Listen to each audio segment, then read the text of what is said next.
സഹാബാക്കൾ നബിതങ്ങളുടെ പിന്നിൽ അണിനിരന്നുകൊണ്ട് സഹാബാക്കൾ ഏറ്റെടുത്ത അതേ വാക്കുകൾ പ്രാബല്യത്തിൽ കൊണ്ടുവന്നു.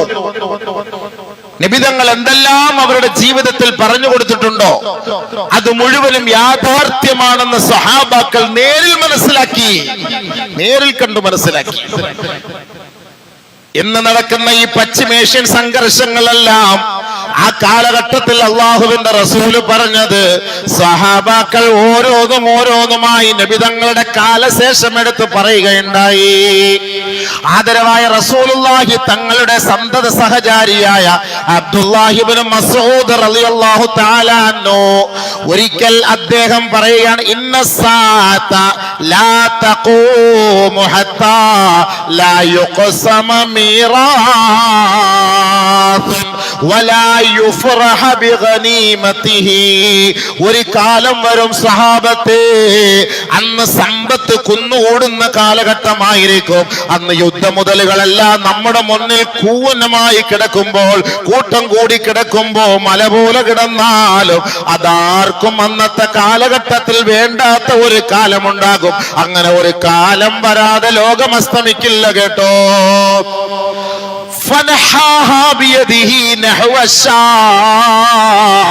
ശേഷം അദ്ദേഹം ഷാമിന്റെ ഭാഗത്തേക്ക് തിരിഞ്ഞു നിന്ന് വിരൽ ചൂണ്ടിക്കൊണ്ടാണ് പറഞ്ഞത്.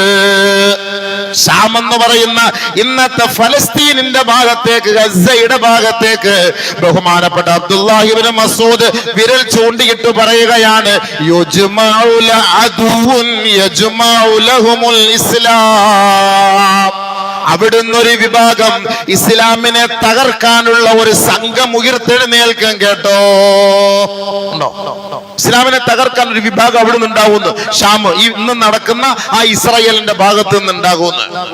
ബഹുമാനപ്പെട്ട അബ്ദുല്ലാഹി ഇബ്നു മസ്ഊദ് റളിയല്ലാഹു തആല എന്ന് പറയാണ്, വയജ്മഉ ലഹും അഹ്ലുൽ ഇസ്ലാം. അവർക്കെതിരെ ഇസ്ലാമിന്റെ ചുണക്കുട്ടികളും അണിനിരക്കുന്ന ഒരു കാലം വരും കേട്ടോ. ഉടനെ അടുത്തിരുന്ന സഹാബാക്കൾ ചോദിക്കുകയായി, എവിടെ നിന്നാണ് ആ ഷാമിന്റെ ഭാഗത്തേക്ക് ഇസ്ലാമിനെ തകർക്കാൻ വരുന്നത്? തഅനി, നിങ്ങൾ ഉദ്ദേശിച്ചത് റോമക്കാരെ കുറിച്ചാണോ? അതായത് ഇന്നത്തെ കാലത്തില് ബ്രിട്ടീഷുകാര്, അമേരിക്കക്കാരെ കുറിച്ചാണോ? ഖാല ഇബ്നു മസ്ഊദ് റളിയല്ലാഹു തആല അൻഹു അദ്ദേഹം പറഞ്ഞു, അതെ, നഅം. ഇസ്ലാമിനെ കൊല്ലാൻ ബ്രിട്ടീഷും അമേരിക്കയും കൂട്ടു നിൽക്കുന്നു. ഇന്നല്ല ഇത് പറഞ്ഞത്, ഇത് പറഞ്ഞിട്ട് വർഷങ്ങളായി. ബഹുമാനപ്പെട്ട ഇബ്നു മസ്ഊദ് റളിയല്ലാഹു തആല എന്ന് പറയാണ്, വതകൂനുൽ ഖിതാലു റദ്മതൻ ശദീദാ. കൊടുമ്പിരി കൊള്ളുന്ന യുദ്ധമായിരിക്കും അന്ന് നടക്കുക കേട്ടോ. അങ്ങോട്ടും ഇങ്ങോട്ടും ഭയങ്കരമായ ഫൈറ്റ് ആയിരിക്കും അന്ന് നടക്കുക. ബഹുമാനപ്പെട്ട അബ്ദുല്ലാഹി ഇബ്നു മസ്ഊദ് റളിയല്ലാഹു തആല പറഞ്ഞ വാക്കാണ്. ബഹുമാനമുള്ള സഹോദരങ്ങളെ, ബഹുമാനപ്പെട്ട അബ്ദുല്ലാഹി ഇബ്നു മസ്ഊദ് റളിയല്ലാഹു തആല അൻഹു പറഞ്ഞ ഒരു കാലഘട്ടമാണോ ഇന്ന് എന്ന് നമ്മൾ ചിന്തിച്ചു പോവുകയാണ്. അടയാളങ്ങളൊക്കെ പരിശോധിച്ചു നോക്കുമ്പോ ഒരുപക്ഷെ അതിന്റെയൊക്കെ സൂചനകളായിരിക്കും നമ്മൾ കാണുന്നത്. അന്ന് ബൈത്തുൽ മുഖദ്ദസിന്റെ ഉത്തരവാദിത്വം ഇമ്രാനു ബൈത്തുൽ മഖ്ദിസി മിൻ ഐദിൽ യഹൂദ്. ജൂതന്മാരാണ് ബൈത്തുൽ മുഖദ്ദസിന്റെ ഉത്തരവാദിത്വം ഏറ്റെടുത്തിരിക്കുന്നത്.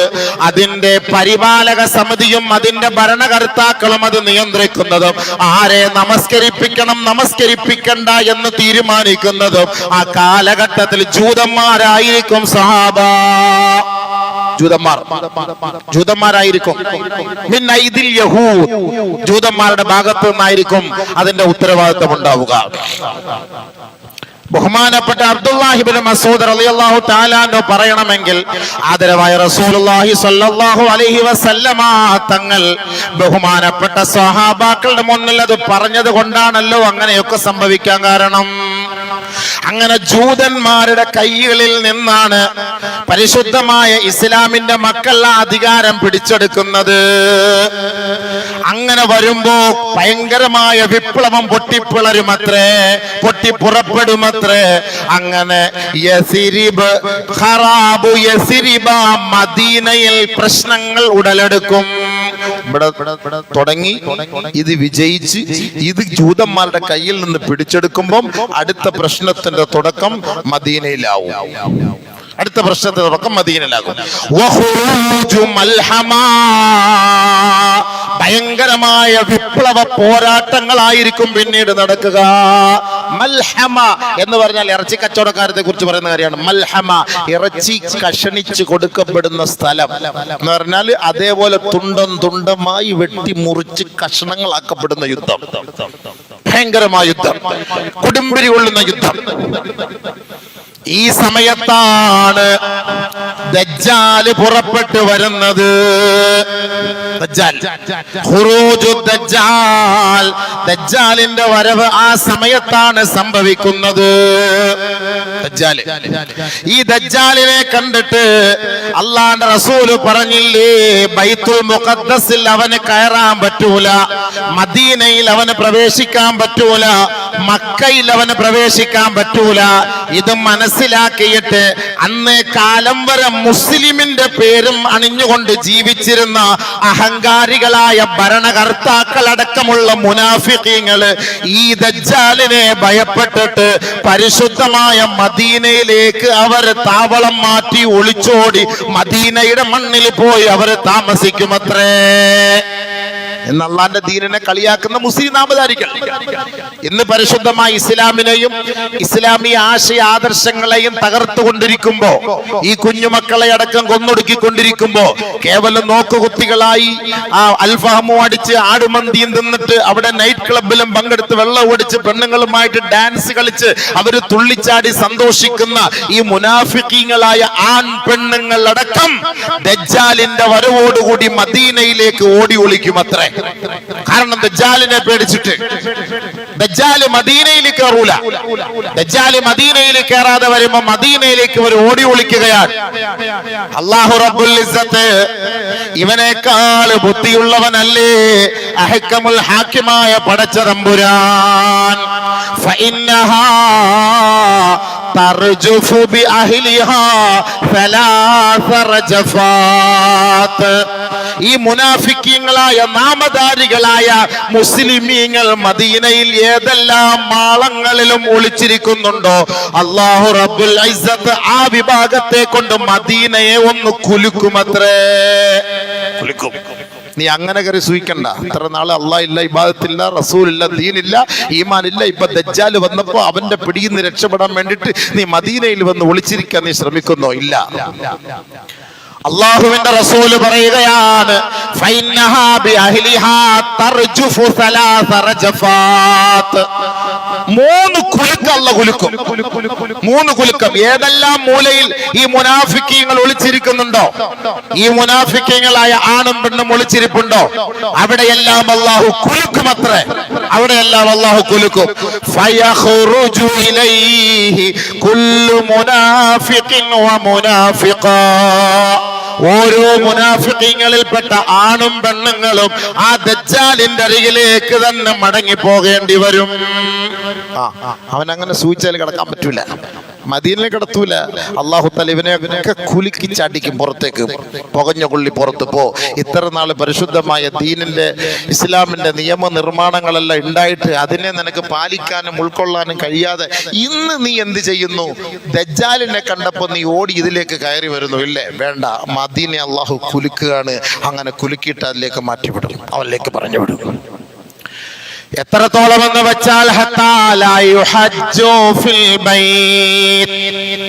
അന്ന് പിന്നെ മദീനയിൽ പിന്നെ ഒരാൾക്ക് പോലും പ്രവേശിക്കാനോ, മദീനയില് ഒരാള് സിയാറത്തിന് വരാനോ, പരിശുദ്ധമായ ഹജ്ജ് കർമ്മം നിർവഹിക്കാനോ ഒരാളും ഉണ്ടാകാത്ത ഒരു വലിയ ഒരു സംഭവമായിരിക്കും ആ കാലഘട്ടത്തിൽ.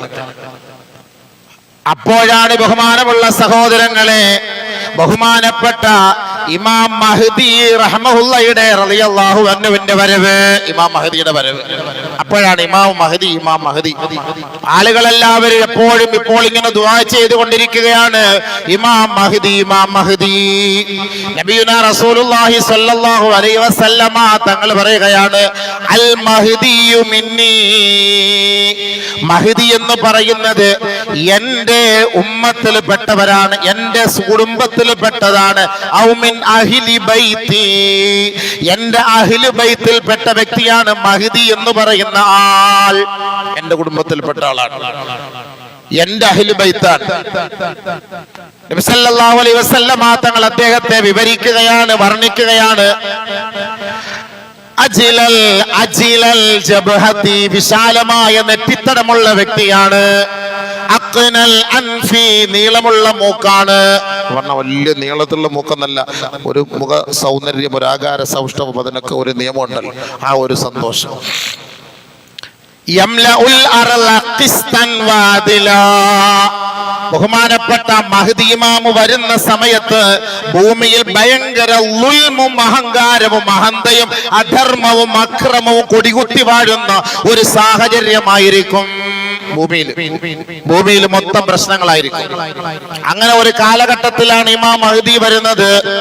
ബഹുമാനപ്പെട്ട നബിയുനാ റസൂലുള്ളാഹി സ്വല്ലല്ലാഹു അലൈഹി വസല്ലമ തങ്ങൾ പറയുകയാണ്, ആ ഇമാം മഹ്ദി ഈ ഭൂമിയിൽ വന്നിട്ട് യംലഉൽ അർള ഖിസ്തൻ വഅദിലാ കമാ മുലിഅത്തിൽ അർളു ളുൽമൻ വജൗറാ, ഭൂമിയിൽ എങ്ങനെയാണോ അധർമ്മം കൊടികുത്തി വാണിരുന്നത് അതെല്ലാം അടിച്ചമർത്തി തകർത്ത് തരിപ്പണമാക്കിയിട്ട് ആ സ്ഥലങ്ങളിലെല്ലാം സമസ്ത മേഖലകളിലും നീതിയും ധർമ്മവും അദ്ദേഹം സ്ഥാപിക്കുമത്രേ. വയംലികു ഫിൽ അർളി സബ്അ സിനീൻ, ഈ ഭൂമിയിൽ അദ്ദേഹം 7 വർഷമാണ് ജീവിക്കുക. ഖംസൻ ഔ സബ്അൻ ഔ തിസ്അൻ, നബി സല്ലല്ലാഹു അലൈഹി വസല്ലമ തങ്ങൾ പറഞ്ഞു 5 വർഷമെന്നും 7 വർഷമെന്നും 9 വർഷമെന്നുമുണ്ട്. അങ്ങനെയാണ് അദ്ദേഹം ഈ ഭൂമിയിൽ ജീവിക്കുന്നത്. നബി സല്ലല്ലാഹു അലൈഹി വസല്ലമ തങ്ങൾ പറഞ്ഞു, ഈ ഭൂമിയിൽ അല്ലാഹു സുബ്ഹാനഹു വ തആല ഒരു ദിവസമെങ്കിലും ബാക്കിയാക്കിയിട്ടുണ്ടെങ്കിൽ, ഒരു ദിവസമെങ്കിലും, അതായത് മഹ്ദി ഇനി വരാൻ, എല്ലാവരും പറയും 40 വർഷം അല്ലെങ്കിൽ 50 വർഷം അല്ലെങ്കിൽ ഇത്രയും വർഷം, ഇനി എപ്പോഴാ വരിക, എല്ലാം അസ്തമിച്ചല്ലോ, എല്ലാം തീർന്നു പോയല്ലോ എന്ന് കരുതണ്ട, എന്ന് ആരും കരുതണ്ട. അല്ലാഹു സുബ്ഹാനഹു വ തആല ലൗ ലം യബ്ഖ, ഈ ദുനിയാവിൽ ഇല്ലാ യൗമുൻ വാഹിദുൻ, ഒരു ദിവസമാണ് ബാക്കിയുള്ളതെങ്കിൽ ലതവ്വലല്ലാഹു ദാലികൽ യൗമ, ആ ദിവസത്തെ അല്ലാഹു സുബ്ഹാനഹു വ തആല ദീർഘിപ്പിക്കുമത്രേ. ആ ദിവസത്തെ അല്ലാഹു സുബ്ഹാനഹു വ തആല ദീർഘിപ്പിക്കും. ഒറ്റ ദിവസമായിരിക്കും ബാക്കിയുള്ളത്, ഒരു ദിവസമേ ഉള്ളൂ ലോകാവസാനത്തിന്. അങ്ങനെയുള്ള ഒരു സാഹചര്യമാണ് നിലനിൽക്കുന്നതെങ്കിൽ പോലും ലതവ്വലല്ലാഹു ദാലികൽ യൗമ, ആ ദിവസത്തെ അല്ലാഹു സുബ്ഹാനഹു വ തആല ദീർഘമാക്കുമത്രേ. ശേഷം യബ്അസുല്ലാഹു റജുലം മിന്നി, എന്നിൽ നിന്ന് അല്ലാഹുവിന്റെ പ്രവാചകൻ, എന്നിൽ നിന്ന് ഒരു വ്യക്തിയെ അല്ലാഹു സുബ്ഹാനഹു വ തആല നിയോഗിക്കും. എന്നിൽ നിന്ന് ഒരാളിനെ, എന്റെ കുടുംബത്തിൽ നിന്ന് ഒരു വ്യക്തിയെ, മിൻ ഇത്റതി ഔ മിൻ അഹ്ലി ബൈതി, നബി സല്ലല്ലാഹു അലൈഹി വസല്ലമ തങ്ങൾ പറഞ്ഞു. ഇവിടെ കണക്ഷൻ പോയി, കണക്ഷൻ ഇവിടുന്ന് കേൾക്കുന്നത് വേറെ എവിടേക്ക് മോദിനെന്തി. ബഹുമാനപ്പെട്ട നബിയുനാ റസൂലുള്ളാഹി സ്വല്ലല്ലാഹു അലൈഹി വസല്ലമ തങ്ങൾ പറഞ്ഞു, എന്റെ കുടുംബത്തിൽ നിന്ന് അല്ലെങ്കിൽ എന്റെ അഹ്ലു ബൈത്തിൽ നിന്ന് ഒരാളെ അല്ലാഹു സുബ്ഹാനഹു വ തആല നിയോഗിക്കുമത്രേ. വയുവാതി ഇസ്മുഹു ഇസ്മി വസ്മ അബി, നബി സല്ലല്ലാഹു അലൈഹി വസല്ലമ തങ്ങൾ പറയുകയാണ്, അദ്ദേഹത്തിന്റെ പേര് എന്റെയും എന്റെ ഉപ്പാടെയും പേരിനോട് സാദൃശ്യമുള്ള പേരാണ്. മഹ്ദി ഇമാം. എല്ലാരും മഹ്ദി മഹ്ദി എന്ന് പറഞ്ഞു. മഹ്ദി എന്ന് പറഞ്ഞ ഒരു പേരല്ല, മഹ്ദി മഹ്ദി എന്ന് പറഞ്ഞ ഒരു പേരല്ല. മഹ്ദി ഇമാമിനെ കുറിച്ച് പല പല അഭിപ്രായങ്ങൾ. ഷിയാക്കളുടെ ഒരു വാദമുണ്ട്, എല്ലാരും ഇപ്പൊ സലാം യാ മഹ്ദി, സലാം യാ മഹ്ദി എന്നൊക്കെ പറഞ്ഞ് ദിക്റും ചൊല്ലിക്കൂടെ നടക്കണം. ആ മഹ്ദി ഈ മഹ്ദി അല്ല കേട്ടോ. നിങ്ങളിപ്പോ ഈ യൂട്യൂബിൽ കണ്ട് സലാം യാ മഹ്ദി നടിച്ചിട്ട് പൊട്ടിക്കറിയുന്ന കൊച്ചു കുട്ടികൾ, ഇതൊക്കെ ഷിയാക്കളാണ്. ഇത് ഇസ്ലാം അംഗീകരിക്കാത്ത വർഗ്ഗമാണ് ഷിയാക്കള്. അവര് പൊക്കി പിടിച്ചു നടക്കുന്ന മഹ്ദിയാണ്. അവരുടെ മഹ്ദി ഇവിടെ ജീവിച്ചിരിപ്പുണ്ട്, അവരുടെ മഹ്ദി ഇപ്പൊ ഉണ്ട്, അത് 1000 വർഷമായിട്ട് ഇവിടെ തന്നെ ഉണ്ട്. ആ മഹ്ദി ഉയർത്ത് എഴുന്നേറ്റ് വന്നിട്ട് ആദ്യമായിട്ട് ആ മഹ്ദി ചെയ്യുന്ന പണി മദീനയിൽ പോയി അബൂബക്കർ സിദ്ദീഖ്, ഉമർ റളിയല്ലാഹുവിന്റെ ഖബർ പൊളിച്ച് പിടിച്ചിട്ട് അവരെ രണ്ടുപേരെയും എടുത്തിട്ട് കുത്തിയിട്ട് കമ്പിൽ കുത്തി കൊണ്ടുപോയി മരത്തിൽ കെട്ടി തൂക്കുമെന്നാണ് അവരുടെ വിശ്വാസം. കാരണം അലി റളിയല്ലാഹു തആല അൻഹുവിന് കിട്ടേണ്ട ഖിലാഫത്ത് അവർ പിടിച്ചു പറിച്ചു വാങ്ങിയവരാണ്. അതുകൊണ്ട് ഈ ഷിയാവർഗം അബൂബക്കർ, ഉമർ, ഉസ്മാൻ ഈ മൂന്ന് പേരെയും അവർ അംഗീകരിക്കുകയില്ല.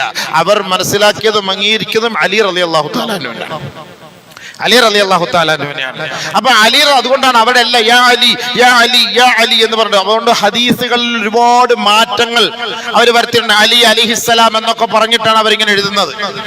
അതുകൊണ്ട് ആ കുതന്ത്രത്തിൽ നമ്മൾ വീണ് പോകണ്ട. അവര് ഷിയാക്കളാണ്. ഇവര് പറയും ബൈത്തുൽ മുഖദ്ദസ് ഞങ്ങൾ ഇപ്പൊ അടിക്കും ഇപ്പൊ അടിക്കും. എവിടെ അടിക്കാം? എവിടെ അടിക്കൂല. അവർ ഷിയാക്കളാണ്. ബൈത്തുൽ മുഖദ്ദസും പരിസരത്തുള്ള സുന്നികളാണ്. ഈ സുന്നികളെ തകർക്കാൻ ഒരിക്കലും ഇറാൻകാരൻ കൂട്ടി നിൽക്കൂല സുഹൃത്തുക്കളെ. കാരണം അവൻ ഷിയായുടെ ആദർശമുള്ള ഇസ്ലാം അവരെ അംഗീകരിക്കാത്തവരാണ്. ഇസ്ലാമിൽ നിന്ന് പുറത്തു പോയവരാണ്. അവര് 40ഓളം വിഭാഗങ്ങളുണ്ട്. അപ്പൊ അതുകൊണ്ട് അവര് വിളിക്കുന്ന മഹദിയല്ല ഈ മഹദി. യഥാർത്ഥത്തിൽ മഹദി എന്ന് പറഞ്ഞാൽ ഒരു വഴികാട്ടി എന്നാണ് അതിന്റെ അർത്ഥം. ഫഅലൈക്കും ബിസുന്നതി വസുന്നതി ഖുലഫാഇർ റാഷിദീനൽ മഹ്ദിയീൻ. നബി സല്ലല്ലാഹു അലൈഹി വസല്ലമ തങ്ങൾ പറഞ്ഞതാണ്, അലൈക്കും ബിസുന്നതി, എന്റെ സുന്നത്തിനെ നിങ്ങൾ പിൻപറ്റണം, വസുന്നതി ഖുലഫാഇർ റാഷിദീനൽ മഹ്ദിയീൻ, എനിക്ക് ശേഷമുള്ള ഖുലഫാഉ റാഷിദീങ്ങളായ വഴികാട്ടികളായ എന്റെ ഖലീഫമാരെ നിങ്ങൾ പിൻപറ്റണം കേട്ടോ. ബഹുമാനപ്പെട്ട നബിയുനാ റസൂലുള്ളാഹി സ്വല്ലല്ലാഹു അലൈഹി വസല്ലമ തങ്ങൾ പറഞ്ഞു. അപ്പൊ അങ്ങനെ ഒരു വഴികാട്ടിയായിട്ട് നബി സല്ലല്ലാഹു അലൈഹി വസല്ലമ തങ്ങളുടെ പരമ്പരയിൽ നിന്ന് വരുന്ന ഒരു വ്യക്തിയാണ് ഈ മഹ്ദി. നബിയുനാ റസൂലുള്ളാഹി തങ്ങൾ പറഞ്ഞു, അദ്ദേഹത്തിന്റെ പേര് എന്റെയും എന്റെ ബാപ്പാടെയും പേരിനോട് യോജിച്ചതാണ്. എന്താണ് മഹ്ദി ഇമാമിന്റെ പേരെന്നറിയുമോ?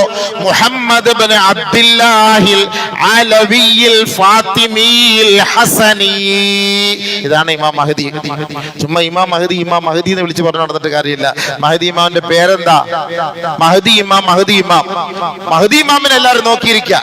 ഇവിടെ ചീഫ് ഇമാം നിസ്കരിക്കുന്ന ആളിനെ നോക്കിയിരിക്കുക. ഒറ്റൊരു മനുഷ്യൻ വരാനില്ല. എല്ലാവരും മഹ്ദി ഇമാം പോരെന്ന് പറഞ്ഞിരിക്കുക.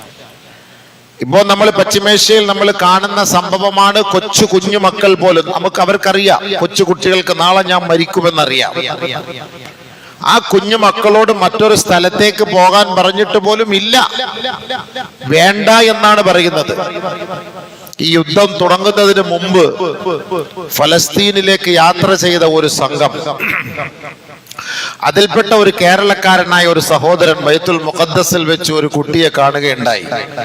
ഏകദേശം ഒരു 10 വയസ്സ് 11 വയസ്സ് പ്രായമുള്ള ഒരു കുട്ടി. ആ കുട്ടിയെ കണ്ടിട്ട് ചോദിച്ചു, മകന്റെ വാപ്പ എവിടെ, ഉമ്മ എവിടെ? വാപ്പ ഷഹീദ്, ഉമ്മ ഷഹീദ.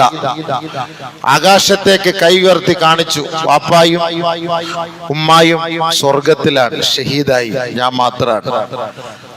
അപ്പോൾ ആ കേരളക്കാരായ ജമാഅത്തിൽപ്പെട്ട ഒരാൾ പറഞ്ഞു, നമ്മൾ ഞങ്ങളുടെ നാട്ടിൽ കൊണ്ടുപോകാം, നിന്നെ നാട്ടിൽ കൊണ്ടുപോയി ഞങ്ങൾ പഠിപ്പിക്കാം, ഡോക്ടറാക്കാം, ഖുർആൻ ഹാഫിളാക്കാം, ആലിമാക്കാം, എല്ലാ സന്തോഷത്തോടു കൂടി നിനക്ക് അവിടെ ജീവിക്കാം. അപ്പോൾ ആ കുട്ടി എന്താ കേരളമെന്നോ ഇന്ത്യ എന്നോ ഇതൊന്നും അറിയില്ല. ആ 11 വയസ്സായ കുട്ടി അവരോട് പറയാണ്, നിങ്ങളുടെ നാട്ടിൽ വന്നാൽ എനിക്ക് ഷഹീദാവാൻ പറ്റൂല. 10 വയസ്സ് 11 വയസ്സ് കേരളക്കാരെ ഞെട്ടിച്ചു കളഞ്ഞ ഒരു വാക്ക്. ആ 10 വയസ്സായ കുട്ടി പറയാണ്, നിങ്ങളുടെ നാട്ടിൽ വന്ന എനിക്ക് ഷഹീദാവാൻ പറ്റൂല. എന്റെ ഉമ്മ ഷഹീദായി പോയതുപോലെ, എന്റെ ഉമ്മ ഷഹീദായി പോയതുപോലെ എനിക്കും ഷഹീദാകണം. അതുകൊണ്ട് ഈ നാട്ടിൽ നിന്നാലേ അത് കഴിയുകയുള്ളൂ എന്ന്. 10 വയസ്സ് 11 വയസ്സിൽ ബാലൻ. സുഹൃത്തുക്കളെ, അവർക്ക് മരണം പേടിയില്ല. അവർക്കറിയാം, അള്ളാഹുവിൽ നിന്ന് മറ്റാർക്കും കിട്ടാത്ത പ്രതിഫലം അവരാഗ്രഹിക്കുന്നുണ്ട്. അവർക്കത് കിട്ടുമെന്നുള്ള 100% ഉറപ്പാണ്. നമുക്കതിൽ വിശ്വാസമുണ്ടോ? നമ്മളൊക്കെ ഇങ്ങനെ വലിയ ഐക്യദാർഢ്യവും വലിയ പ്രഭാഷണവും കാര്യങ്ങളും ഒക്കെ നമ്മൾ നടത്തുന്നു. നമുക്ക് അങ്ങനെ ഒരു വിശ്വാസം, ആ ഒരു ഉറച്ച ഈമാൻ ഇബ്രാഹിം നബിയുടെ പാരമ്പര്യത്തിന്റെ മക്കളാണ്. ഇബ്രാഹിം നബി അലൈഹി സ്വലാത്തു വസ്സലാമിന്റെ 10 വയസ്സായ കുട്ടി 11 വയസ്സായ കുട്ടി അറുക്കട്ടെ എന്ന് പറഞ്ഞപ്പോ അള്ളാന്റെ തീരുമാനമാണോ ഉപ്പ? ചെയ്തോ. എനിക്കതിൽ നിരാശയില്ല, എനിക്കതിൽ ദുഃഖമില്ല, എനിക്കതിൽ വിഷമമില്ല, പ്രയാസമില്ല. അള്ളാന്റെ തീരുമാനമാണോ? നടക്കട്ടെ. ഈ ഒരു ക്വാളിറ്റി ഉണ്ടാക്കിയെടുക്കണം നമ്മുടെ മക്കൾക്ക്. അല്ല നമ്മൾ കുറച്ച് നിസ്കാരമുള്ളവരാണ് മുസ്ലിം ഉമ്മത്താന്ന് പറഞ്ഞിട്ട് കാര്യമില്ല. മുസ്ലിം ഉമ്മത്തുകൾ എന്ന് പറഞ്ഞിട്ട് കാര്യമുണ്ടോ? എന്താണ് ഇസ്ലാം? എന്താണ് ആ ഉമ്മത്തിന്റെ ലക്ഷ്യം? നമ്മുടെ ലക്ഷ്യം എന്താണ്? അള്ളാഹു ഏറ്റവും കൂടുതൽ ഇഷ്ടപ്പെടുന്ന ഒരു കാര്യമാണ് അള്ളാഹുവിന്റെ മാർഗത്തിൽ ഷഹീദാവുക എന്നുള്ളത്. അള്ളാഹു ഇഷ്ടപ്പെടുന്നതിൽ വെച്ച് ഏറ്റവും വലിയ അമൽ അതാണ്, അള്ളാഹുവിന്റെ മാർഗത്തിൽ നമ്മൾ ഷഹീദാവുക എന്നുള്ളത്. എന്താണ് ആ ഷഹീദ് എന്നും അതിന്റെ മഹത്വം എന്തെന്നും അവർ ആസ്വദിച്ചു രുചിച്ചു കൊണ്ടിരിക്കുന്നവരാണ്. എന്നായാലും ഒരു ദിവസം ഈ ലോകത്ത് നിന്ന് വിട പറയേണ്ടി വരും. ആ ശുഹദാക്കളെല്ലാം സ്വർഗത്തിൽ പച്ചപ്പട്ടുകളിൽ പാറി പറക്കുന്ന പക്ഷികളെ പോലെ ഇഷ്ടാനുസരണം യഥേഷ്ടം ഭക്ഷണം കഴിച്ച് സുഖലോലുപരായി കഴിഞ്ഞുകൂടുകയാണ് അവരുടെ മുൻഗാമികളുമായി സല്ലപിച്ചുകൊണ്ട്. അവർക്കതുകൊണ്ട് എന്താണ് മരണം? അതൊരു വിഷയമേ അല്ല. ആ മരണത്തെ ഭയന്നിട്ട് സ്വന്തം നാട്ടിൽ നിന്ന് അവർ മാറിപ്പോകാൻ പോലും വിസമ്മതം പ്രകടിപ്പിക്കുന്നവരായി മാറി. അത്രത്തോളം ഈമാനിക ചൈതന്യം അവർക്ക് ലഭിക്കുകയുണ്ടായി. അതുകൊണ്ടാണല്ലോ അള്ളാഹുവിന്റെ വലിയ ബർക്കത്തും റഹ്മത്തും ആ നാട്ടിൽ ഇറങ്ങുന്നത്, ഗൈബിയായ സഹായം. ഈ അടുത്ത ദിവസം അവിടെ നിന്ന് ഒരു സഹോദരന്റെ ഒരു അറബിയിൽ ഒരു കുറിപ്പ്. സാധാരണ നമ്മൾ ഇന്നത്തെ ഇവിടുത്തെ ജൂത നസ്രാണികളുടെ പത്രമാണല്ലോ നമ്മൾ ആദ്യമായിട്ട് ഉമ്മ വെക്കുന്നത്. സുബഹി കഴിഞ്ഞ ഉടനെ അങ്ങനെയെങ്കിലും ആ മുസീബത്ത് വലിച്ചു കീറി കളഞ്ഞിട്ടെങ്കിലും ഒരു ഐക്യദാർഢ്യം പ്രഖ്യാപിക്കാൻ നമ്മുടെ കൗമിന് പറ്റൂല. നമ്മളെ രാവിലെ സുബഹി കഴിഞ്ഞ ഉടനെ ആ മുസീബത്ത് പത്രം കണ്ടെങ്കിലേ നമ്മുടെ കണ്ണും വയറും നിറയുകയുള്ളൂ. ഈ ഉമ്മത്ത് മൊത്തം ബഹിഷ്കരിച്ചാൽ അങ്ങനെ ഒരു ഐക്യദാർഢ്യം നടത്തിക്കൂടെ? എഴുതുന്നത് മൊത്തവും ഇസ്രായേലികൾക്ക് അനുകൂലമായിട്ടാണ്. എവിടെ മുസ്ലിമീങ്ങൾക്ക് അനുകൂലമായിട്ട്? ഇല്ലാത്ത കഥകളെല്ലാം കെട്ടിച്ചമച്ചു കൊണ്ടുവന്നിട്ട് ആ മഞ്ഞ പത്രങ്ങളൊക്കെ നമ്മുടെ വീട്ടിൽ നമ്മൾ പണം കൊടുത്ത് ആ മുസീബത്ത് ഇസ്രായേലിസവും നസ്രാനിസവും ജൂതായിസവും ഒക്കെ നമ്മൾ വിലയ്ക്ക് വാങ്ങുകയാണ്. നമ്മൾ വിലയ്ക്ക് വാങ്ങിയാണ്. നമ്മളൊരു മുസ്ലിം ഉമ്മത്തിന് എന്തെങ്കിലും ഇതുമായി ബന്ധപ്പെട്ട ഒരു പത്രമോ ഒരു വാർത്താ മാധ്യമങ്ങളോ ഉണ്ടെങ്കിൽ മുസ്ലിം ഉമ്മത്ത് സഹായിക്കാൻ തയ്യാറല്ല. ഉടനെ അവൻ എതിർത്തിട്ട് ജൂതനെയും ക്രിസ്ത്യാനിയെയും തന്റെ വീട്ടിലേക്ക് കൊണ്ടുവരാൻ അവന് ഭയങ്കര ഉത്സാഹമാണ്. കേവലം ചെറിയ ചെറിയ ശാഖാപരമായ വിഷയങ്ങളിലാണ് അഭിപ്രായ വ്യത്യാസമുള്ളത്. അടിസ്ഥാന തത്വങ്ങളിൽ മുസ്ലിം ഉമ്മത്തിനിടയിൽ എവിടെ വ്യത്യാസമുള്ള? ഒരു വ്യത്യാസമില്ല. അപ്പൊ ഒരു മുസ്ലിം എന്ന ഒരു കാഴ്ചപ്പാടിൽ എന്തെങ്കിലും ഒരു കാര്യം തുടക്കം കുറിച്ചാൽ അതിനെ സപ്പോർട്ട് ചെയ്യണം മുസ്ലിം സമുദായം. അതിന് പകരം ജൂതനെയും ക്രിസ്ത്യാനിയും സപ്പോർട്ട് ചെയ്തിട്ട് അവന്റെ ഉൽപ്പന്നങ്ങൾ വാങ്ങി ഉപയോഗിച്ചിട്ട് അവൻ കൊടുക്കുന്ന പത്രം, അവൻ എഴുതുന്ന പത്രം, അവന്റെ വാർത്താ മാധ്യമങ്ങൾക്ക് കൂടുതൽ പ്രാമുഖ്യമാണ് നമ്മൾ നൽകുന്നത്. അല്ലാതെ പരിശുദ്ധമായ മുസ്ലിം സമുദായത്തിന്റെ പത്രങ്ങളിൽ നിന്ന് സത്യവാർത്തകൾ വരുമ്പോൾ നമുക്കത് ഒപ്പിയെടുക്കാൻ ബുദ്ധിമുട്ടാണ്. വലിച്ചെറിയൻ സുഹൃത്തുക്കളെ, വലിച്ചെറിയൻ. എന്താ ഗുണം ഇതുകൊണ്ട്? മുസ്ലിം ഉമ്മത്തിനെ നാണം കെടുത്താനും നമ്മുടെ പണം കൊണ്ട് നമ്മെ തന്നെ തകർക്കാനാണ് ഇവർ ശ്രമിക്കുന്നത്. അപ്പൊ അദ്ദേഹത്തിന്റെ ഈ അടുത്ത സമയത്ത് കഴിഞ്ഞ ആഴ്ചയിൽ വന്ന ഒരു റിപ്പോർട്ടാണ്. ഒരു സാലിഹായ മനുഷ്യൻ, ആ സാലിഹായ മനുഷ്യൻ അദ്ദേഹം വീട്ടിലേക്ക് കയറി ചെല്ലുകയാണ്. എല്ലാവരുടെയും കയ്യിൽ ഇപ്പോ ഈ പറയുന്ന പോലെ ആയുധങ്ങളുണ്ടല്ലോ. അപ്പൊ ആ വീട്ടിലേക്ക് കയറി ചെല്ലുമ്പോൾ ഇദ്ദേഹത്തെ കൊല്ലുന്നതിന് വേണ്ടി ഒരു ജൂതൻ അതിന്റെ ഉള്ളിൽ ഒളിച്ചിരിപ്പുണ്ട്. ആരുമില്ല. ഇദ്ദേഹം ഒറ്റയ്ക്ക് കയറി പോകുന്നു. ആരോ ഒരാൾ വിളിച്ചു പറയുന്നു, ഖൽഫക യഹൂദിയുൻ, ഖൽഫക യഹൂദിയുൻ. ആരോ ഒരാൾ വിളിച്ചു പറയുന്നു. ഒരു അശരീരിയാണ് ആ ശബ്ദം കേട്ടത്. ആരോ ഒരാൾ വിളിച്ചു പറയുന്നു, ഇന്ന വാതിലിന്റെ പിന്നാലെ ഒരാൾ ഒളിച്ചിരിപ്പുണ്ട്, ഒരു ജൂതൻ ഒളിച്ചിരിപ്പുണ്ട് എന്ന് വിളിച്ചു പറയുകയും ഇദ്ദേഹം ആ തോക്കെടുത്ത് വെടിവെക്കുകയും അവനെ കൊല്ലുകയും ചെയ്തു. അതിനുശേഷം ഇദ്ദേഹം ഇറങ്ങി ആ പരിസരം മുഴുവൻ നോക്കി. ആരാ വിളിച്ചു പറഞ്ഞത്? ആരെയും കാണാൻ കഴിഞ്ഞില്ല. ജൂതന്മാര് തന്നെ സമ്മതിച്ച സത്യമാണ്. ജൂതന്മാരുടെ നേതാക്കന്മാര് സമ്മതിച്ച സത്യമാണ്. ഇത് ഹമാസ് പോരാളികളല്ല അവിടെ നമ്മളോട് യുദ്ധം ചെയ്യുന്നത്. വേറെ ഏതോ ഒരു അദൃശ്യ ലോകത്തുള്ളവരാണ് നമ്മളോട് യുദ്ധം ചെയ്യുന്നത് എന്ന് അവര് പോലും സമ്മതിച്ചിരിക്കുന്നു. ശുഹദാക്കളുടെ ബർക്കത്ത് കൊണ്ട് അള്ളാഹുവിന്റെ റഹ്മത്ത് അവിടെ ഇറങ്ങും, സഹായം അവിടെ ഇറങ്ങും. ബദറിൽ ഇറങ്ങിയതുപോലെ അള്ളാഹ് ഇറക്കും. അതുകൊണ്ട് നമ്മുടെ ദുആ ഒന്നും നിരാശരാവണ്ട, നമ്മുടെ ദുആ ഒന്നും സ്വീകരിക്കില്ല എന്ന് കരുതരുത്. ഇതൊക്കെ അല്ലാഹു സുബ്ഹാനഹു വ തആല പരിശുദ്ധമായ നമ്മുടെ ഓരോ വ്യക്തികളുടെയും ഓരോ നാട്ടിൽ നിന്നുമുള്ള ദുആയ്ക്ക് വലിയ വലിയ വിലയാണ് അല്ലാഹു തആല അവിടെ നൽകുന്നത്. കോടാനകോടി ബില്യൺ ട്രില്യൺ ആയിരക്കണക്കിന് ഡോളറിന്റെ നഷ്ടം കൊണ്ട് ഇസ്രായേൽ കൂപ്പുകുത്തുകയാണ് ഗതിയില്ലാതെ. അത് തന്നെ ഏറ്റവും വലിയ കാര്യമല്ലേ? നമുക്ക് പട്ടിണി കിടന്ന പാരമ്പര്യമുണ്ട്, വെള്ളമില്ല എങ്കിലും ഭക്ഷണമില്ല എങ്കിലും നോമ്പ് പിടിച്ച പാരമ്പര്യമുണ്ട്, പരിശുദ്ധ പ്രവാചകന്മാർ പട്ടിണി കിടന്ന പാരമ്പര്യമുണ്ട്. അതൊക്കെ മനസ്സിലാക്കി ജീവിക്കുന്നവരാണ് സത്യവിശ്വാസികളായ മുസ്ലിമീങ്ങൾ. അതുകൊണ്ട് അവർക്കൊന്നും നഷ്ടപ്പെടാനില്ല. എന്നാൽ ജൂതന്മാർക്ക് അങ്ങനെയല്ല. അവർക്കൊരു ടാങ്ക് പോയാൽ, അവരുടെ ഒരു മിസൈൽ നഷ്ടപ്പെട്ടു പോയാൽ, അവരിൽ ഒരു പൗരൻ നശിച്ചു പോയാൽ, അവരിൽ ഒരു പട്ടാളം മേധാവി നഷ്ടപ്പെട്ടു പോയാൽ കോടാനക്കോടി ഡോളറിന്റെ നഷ്ടമാണ് അവർക്കുള്ളത്. കോടാനക്കോടി ഡോളറിന്റെ നഷ്ടമാണ്. അത് തന്നെ ഏറ്റവും വലിയൊരു നാശത്തിന്റെ അടയാളമല്ലേ? ഏറ്റവും വലിയൊരു നാശത്തിന്റെ അടയാളമല്ലേ? അപ്പൊ നമ്മുടെ ദുആയ്ക്ക് ഇജാബത്തുണ്ട് എന്നല്ലേ? എല്ലാവരും ഇപ്പൊ 30-35 ദിവസമായി 40 ദിവസമായി യുദ്ധം കൊടുമ്പിരി കൊണ്ടു നമ്മളെല്ലാവരും പെട്ടെന്ന് മറന്ന് മാറിക്കൊണ്ടിരിക്കുകയാണ്. അങ്ങനെ മറന്ന് നമ്മൾ ആ ഒരു ഭാഗത്തെ നിന്ന് വിട്ടുപോയി.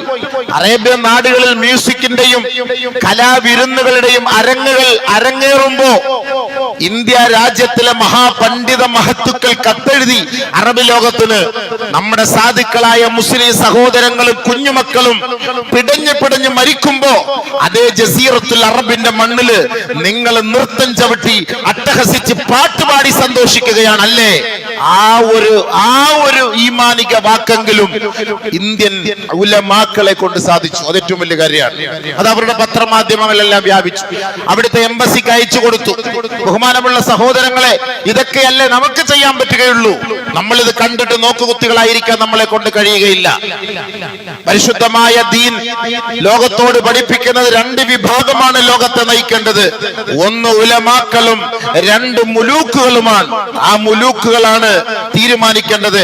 ഇന്ന് ഉലമാക്കൾ സത്യം തുറന്നു പറയാനോ അശരണർക്കും ആലംബഹീനർക്കും വേണ്ടി ശബ്ദിക്കുമ്പോ ഒരുപക്ഷെ ആ അധികാരി വർഗം അവരെ കാരിരും വഴികൾക്കുള്ളിൽ തളച്ചിടുന്ന ഒരു സാഹചര്യമാണ്. അങ്ങനെ തളച്ചിടപ്പെട്ട മഹാന്മാരായ മുൻഗാമികളുടെ ചരിത്രങ്ങൾ ഇസ്ലാമിന് ധാരാളം പറയാനുണ്ട്.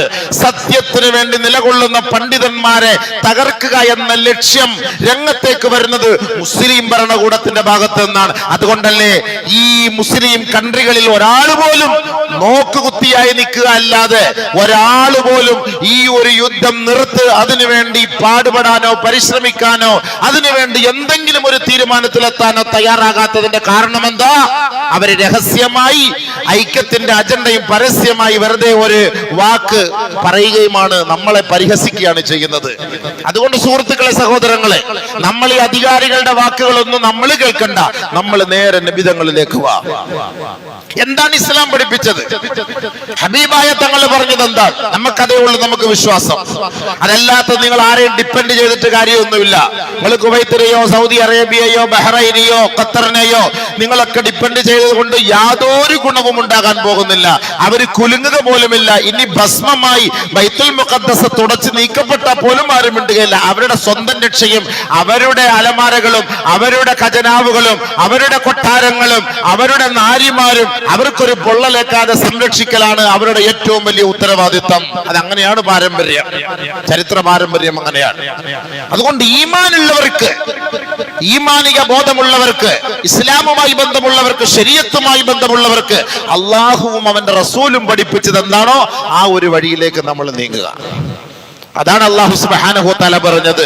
അല്ലാഹു നിങ്ങൾക്ക് വഅദ ചെയ്യുന്നു, അല്ലാഹു നിങ്ങൾക്ക് വാഗ്ദാനം നൽകുന്നു. വഅദല്ലാഹുല്ലദീന ആമനൂ മിൻകും വഅമിലുസ് സാലിഹാത്ത്. കേവലം ഒരു വിശ്വാസിയെ മാത്രമല്ല നോക്കിക്കൊണ്ട് പറഞ്ഞത്, വഅമിലുസ് സാലിഹാത്ത്.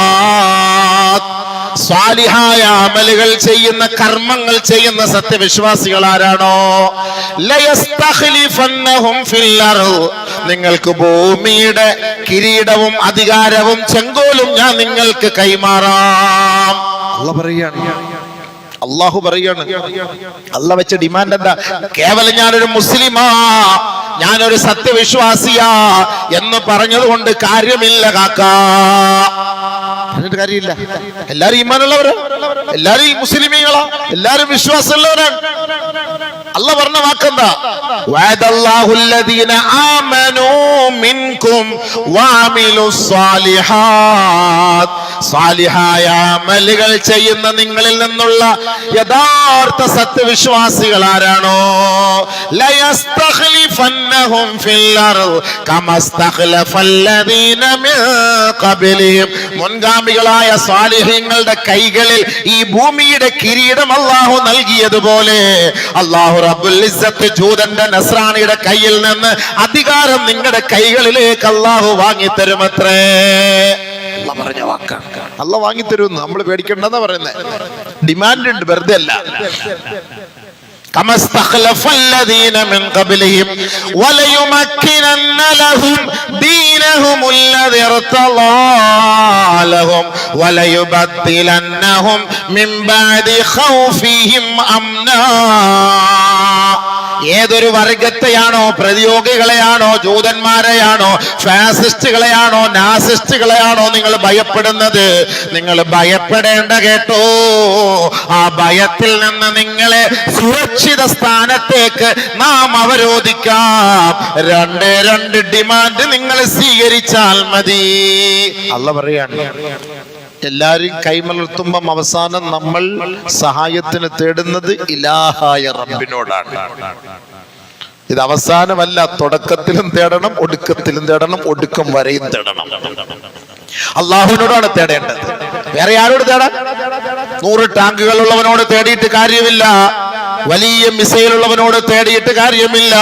ഇതിന്റെ മുഴുവൻ കാര്യങ്ങളെ ഒപ്പിയെടുക്കുന്ന ലാ തഅഖുദുഹു സിനത്തുൻ വലാ നൗം, ഉറക്കമോ ഒരു കേവലം ഒരു അശ്രദ്ധ പോലും ബാധിക്കാത്ത ജഗത്തിന്റെ ഉടമസ്ഥനായ നാഥൻ, ആ പടച്ച തമ്പുരാനെ സ്വാധീനിക്കാൻ നമ്മൾ തയ്യാറായാൽ അവന്റെ കൈകളിൽ നിന്ന് അധികാരം നമ്മളിലേക്ക് അല്ലാഹു വാങ്ങിത്തരുമത്രേ. പടച്ചവന്റെ വാക്ക ഖുർആനാണ്. സൂറത്തുൻ നൂർ 55. ഇത് നമ്മൾ വിശ്വസിച്ചില്ലെങ്കിൽ പിന്നെ നമ്മൾ അല്ലാഹുവിൽ വിശ്വാസമില്ലല്ലോ. ഇത് അല്ലാഹു വാങ്ങിത്തരാന്ന് പറഞ്ഞ കാര്യമാണ്. വലയുബദ്ദിലന്നഹും മിൻ ബഅദി ഖൗഫിഹിം അംനാ. നിങ്ങൾ പേടിക്കണ്ട. നിങ്ങൾ ആരെയാ പേടിക്കുന്നത്? ആ പേടിയൊക്കെ ഞാൻ മാറ്റിയിട്ട് നിങ്ങൾക്ക് പൂർണ്ണ സുരക്ഷിതത്വം, നിർഭയത്വം ഞാൻ തരാം. അല്ലാഹു പറഞ്ഞ വാക്കാണ്, ഞാൻ തരാം. 2 ഡിമാൻഡ്. യഅബുദൂനനി, എന്നെ മാത്രം ആരാധിക്കണം. ലാ യുശ്രികൂന ബി ശൈആ, എനിക്കെതിരെ ഒരു നിലയ്ക്കും മറ്റൊരു വസ്തുവിനെ നീ ചിന്തിക്കുക പോലും വരുത്. ഞാനല്ലാതെ ഒരു ഇലാഹുണ്ടെന്നുള്ളൊരു ചിന്ത പോലും നിന്റെ ജീവിതത്തിന്റെ ഒരു മേഖലയിൽ പോലും നീ ചിന്തിച്ചു പോകാൻ പാടില്ല.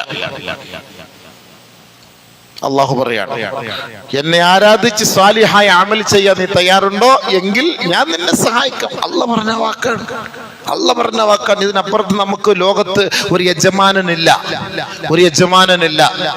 ഞൊടിയിടയിൽ കാര്യങ്ങൾ നടത്തുന്ന പടച്ച തമ്പുരാനാണ് ഈ പറഞ്ഞ വാക്ക്.